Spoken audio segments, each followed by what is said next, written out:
Hello lovely friends, in this video I'm showing you some exploding cells fluid art using two different techniques for acrylic pouring. So if you're new to fluid art or if you're just starting out, it's a great way to experiment and see what works best for you and your paints, and I'll explain everything as I go along. So thank you so much for being here today. Thank you for being on this journey with me. Thank you for my supporters, members and subscribers. You mean the world in this journey. And today I've got exciting techniques to show you, explained as I go along using one of my secret ingredients. So what is it that we've got? We've got exploding cells, fluid art, and two techniques for beginners. So let's get started. So here's the colour palette today, and this video is for my dear friend Pietro. He chose this colour palette and he wasn't able to come to a recent workshop, so I asked him what he'd like me to do with it, and he said I want exploding cells in a split cup. So that's exactly what I did. And I've got a secret ingredient which I shall show you, and if you wait to the end of the video you'll see what I'll be doing next week. I'll be doing different cells, still exploding, with this colour palette and another colour palette, and I'll be adding slightly different ingredients, and so you can just see which one you prefer and how I do it. So you can see the consistency of these paints today.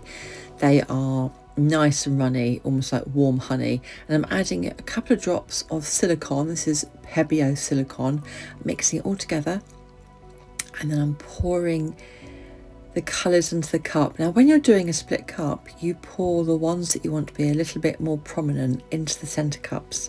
They tend to pour and be more dominant.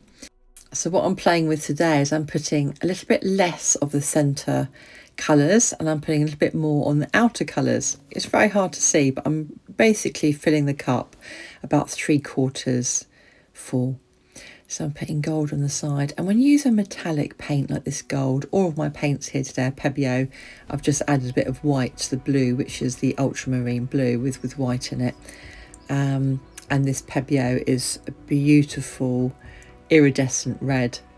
Again, Pebeo. Can you see the red snuck into the purple there? So the red is going to be the most dominant colour in this particular pour. It's not particularly hard to work out, but when more that you experiment, the more that you'll see. So I'm doing two different ways today, two different ways of pouring and creating really big explosive cells. Now the split cup for me is not the best way to get explosive cells, but because my friend is loving it and experimenting on the split cup, I'm going with it, and I'm trying silicone in a cup today.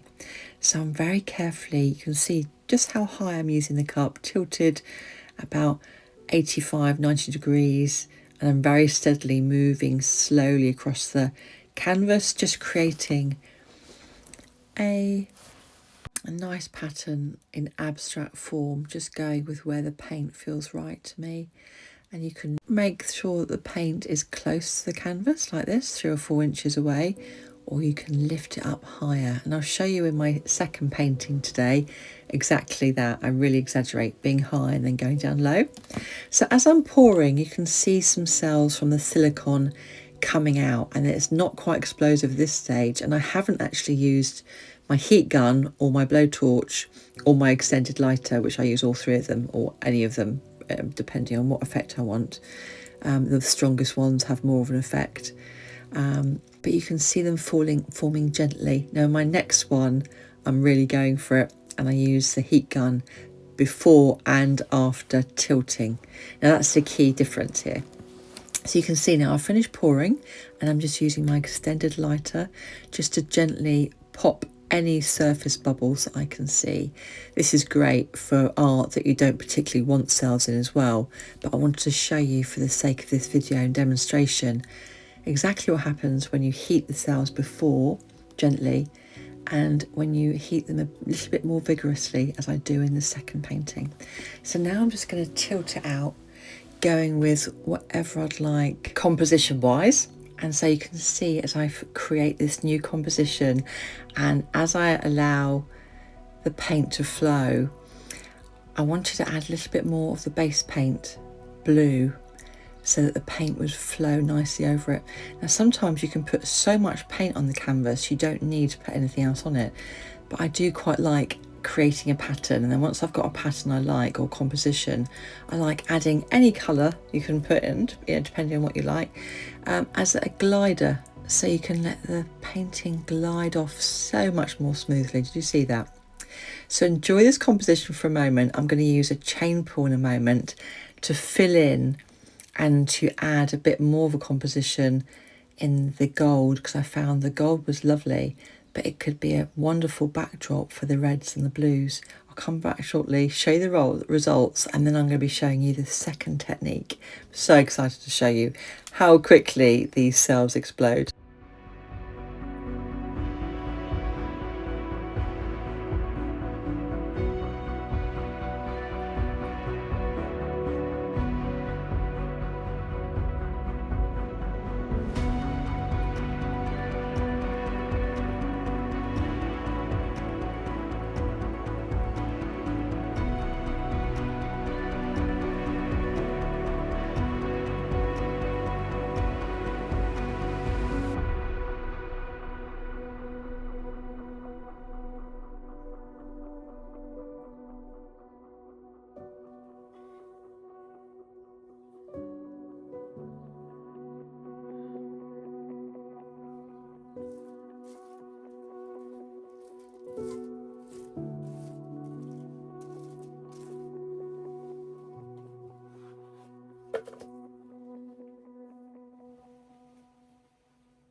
I'm so happy how this turned out. I absolutely love it. The gold is really highlighting that red and purple and blue that's been created by the different blues blending together.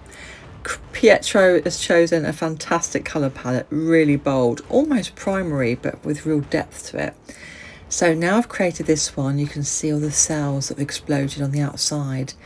If you add more silicone, you get more cells, but I quite like to have a little bit of negative space in between. So now I'm going to move on to the second technique. It's the same colour palette.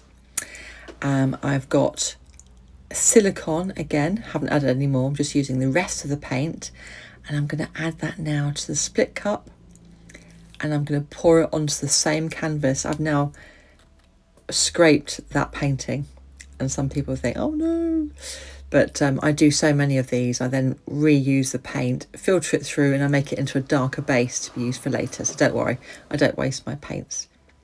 So I'm filling up the split cup, and this time I'm going to be using heat in a different way. I've got exactly the same consistency, and the only thing I'm doing differently this time is the height that I'm pouring it. So in other words, it has a different chemical reaction as you pour it higher and as you pour it lower.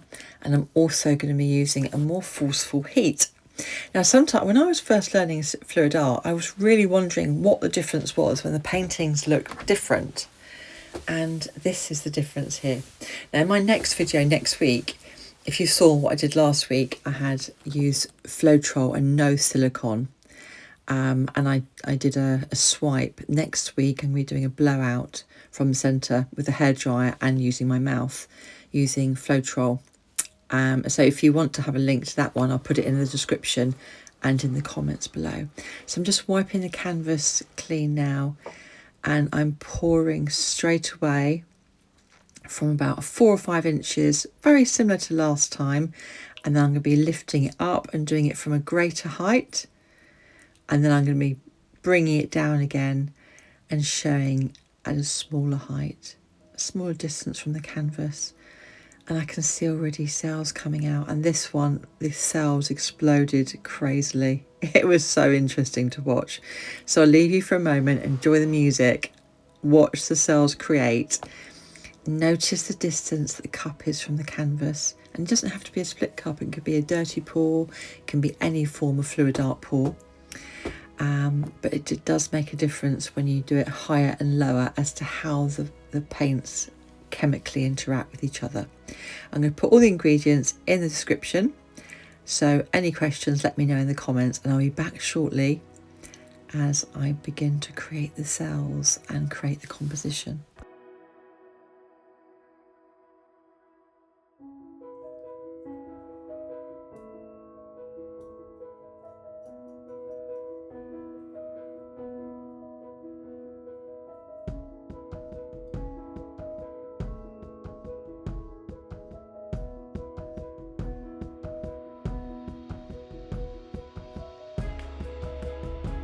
So now I've finished pouring, I'm using my heat gun. Can you see the cells exploding so readily?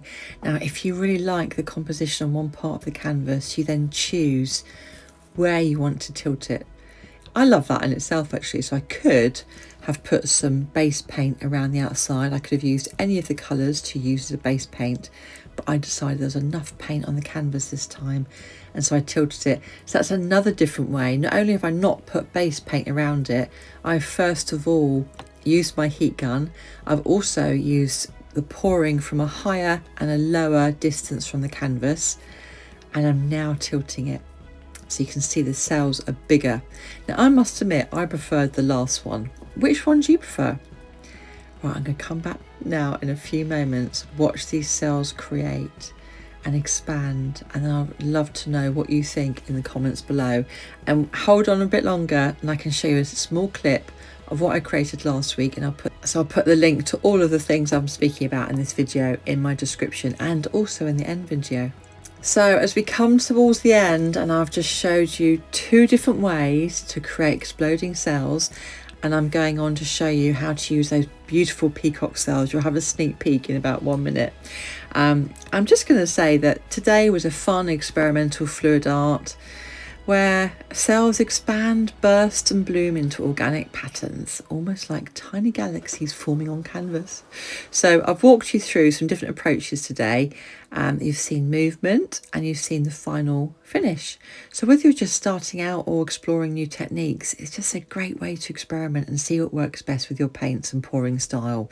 So here is a close-up of my favourite one today, and you've just seen the other painting. Which one works for you? What would you like to try? Have you got any questions?